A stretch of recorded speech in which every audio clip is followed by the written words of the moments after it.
Provide more than $6 billion of aid for first responders. Former New York City Mayor Rudy Giuliani is urging Congress to pass it before lawmakers head home for the holidays, and he is with us now. Mr. Mayor, it's a pleasure. Oh, nice to be with you, Brian. You've been fighting this, and you've been fighting the Republicans in large part on this, right? Democrats and Republicans. Are you gaining traction? I think so. I think there's a chance that it should get through. I mean, this is not a political issue. This is not. I don't think it should have been held up, the way it was, used as a sort of device to make sure that everything else got through. I thought this should have been broken out separately. I think this is about not politics. It's not about Republicans, Democrat, liberal, conservative, about people who are heroes that got seriously injured. I know some of them. I mean, I know some of the people that got seriously injured as a result of the heroic work they did down there. And this is something that we owe them. I mean, this is not something that we really should have a choice about. I mean, this is something that they were involved in the worst attack in the history of this country. They were the people who were brought in under extraordinary circumstances, put their lives at risk. Working down there was extraordinarily hazardous. Some people now have lasting effects from it. We should be there to help them. We had Senator Tom Coburn on a few minutes ago, and listen, he's very opposed to a lot of congressional spending. So am I. Anything that is not necessary. Right. I agree. I agree completely. You view this, though, as 100% necessary. Absolutely. I'm very opposed to additional spending. I think we should be cutting spending by 10 to 20%. I don't think we should be holding it at 2008 levels. I think we should be cutting it. I did that when I was mayor of New York City. I cut spending by 10, 12% because we had a deficit. It worked. I agree with tax reductions. I think tax reductions stimulate the economy. I only wish, rather than just keeping taxes level, we had actually reduced them. So I'm about as economic a conservative as you can be, and I proved it as mayor. But this is not a matter of economic conservatism or anything else. This is a matter of people are seriously injured. They're going to live with this for the rest of their lives.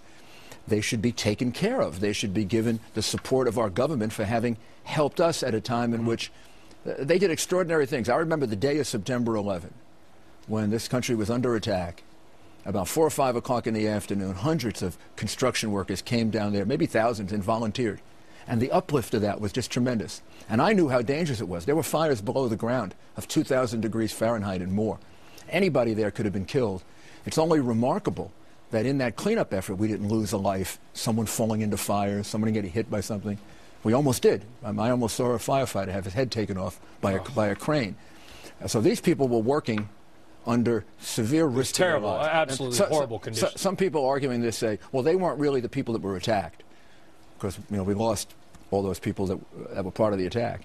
But in a way, their actions were just as heroic. They had to make a deliberate decision to go down there and work. And nobody had to force them to do it. The firefighters and police officers, you say, well, it was their duty, but they were doing it beyond the call of duty. So I think this is something that we should be there for them now. But tomorrow is the vote for the spending bill. And do you believe that because of the wave of sort of Tea Party activism, the anti-spending crowd, that there are people on Capitol Hill that would support this, but for the fear that they will be lashed out by some of the anti-spending crowd? I hope. Did they tell you privately, Mr. Mayor, we'd support it, but my constituents, maybe Tea Party backers, said all spending is off the table? There is a fear of that. I could only go back to my own experience. When I became mayor, we had this tremendous deficit. We cut all spending by 10, 15%. We even cut schools. I wouldn't cut the police. Why didn't I cut the police? Because we were the crime capital of America at that time. Thank God we're not any longer. And I said, I have to make priorities. I can't cut the police and try to get the murders down from 1,900 to 500. I mean, the only way I'm going to do that is you have to have priorities. Governing and leadership is about priorities. This is a priority. This is an attack on America, the worst we've ever had on our domestic soil.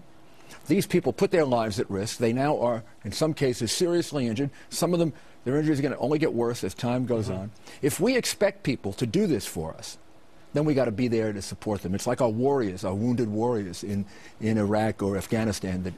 Should we look at it more? Okay, so I'm glad you brought that up. Should we look at it more as almost a veterans and an armed forces issue rather than part of a just spending bill? Well, I'm a person who believes we're at war with Islamic extremist terrorism. They're at war with us. So these people were responding to an attack, a warlike attack on this country at a time in which we were really reeling. This city, the country was reeling. They didn't ask for any assurances. They just went there, put their lives at risk. They worked day in and day out. Some of them, I would have to go there. I mean, I spent a lot of time there myself a tremendous amount of time at Ground Zero. I'm only thankful that I didn't get sick. Some of my good friends have gotten very sick. One of my deputy mayors has become very sick and has had to have a lot of treatment and a lot of help. Yeah, and for anybody who doesn't think that it was a war zone, I remember walking from work home through Central Park with F-16s flying a couple hundred yards above New York. Well, it seemed like a war zone. There were times during that period when I was mayor, and I'd see soldiers and Marines in the streets with machine guns and gunboats in the river. I said, I never thought I'd see New York City like this. It was a war zone. These people were extraordinary heroes. They have real injuries, and I'm sure you can put a process together to weed out the few. There'll be some that make fraudulent claims. We've already had some that make fraudulent claims. They shouldn't get anything. In fact, they should be prosecuted. They should be. I was going to say go to jail if you're going to feed off the back of Absolutely this, right. You should be prosecuted. Absolutely Mayor Rudy Giuliani, thank you very much, sir. Thank you. Merry Christmas. Merry Christmas to you too. All right, is a government push to boost this, right, about to kill your car? A lawsuit against the environmental